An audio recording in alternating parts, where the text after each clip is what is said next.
ప్రభుత్వం యొక్క చిత్తశుద్ధి, నిబద్ధత, పనితీరు ఎలా ఉందో మీ అందరికీ చాలా స్పష్టంగా కనిపిస్తుంది. ప్రతిపక్షాలకి కాకిగోల చేస్తున్నాయే తప్ప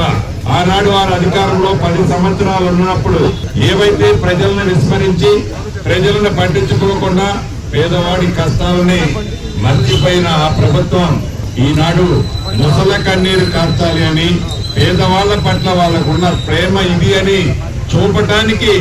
ఏ రకంగా తాపత్రయపడుతుందో మనం ప్రతిరోజు గమనిస్తున్నాం. ఏది ఏమైనా అది ఇందిరమ్మ ఇళ్ల విషయంలో కావచ్చు, విద్య విషయంలో కావచ్చు, వైద్య విషయంలో కావచ్చు, నిరుద్యోగ యువతకి ఉద్యోగాలు ఇచ్చే విషయంలో కావచ్చు,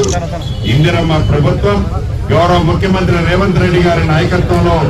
వడివడిగా ఆర్థికంగా ఎన్ని ఇబ్బందులు ఉన్నా,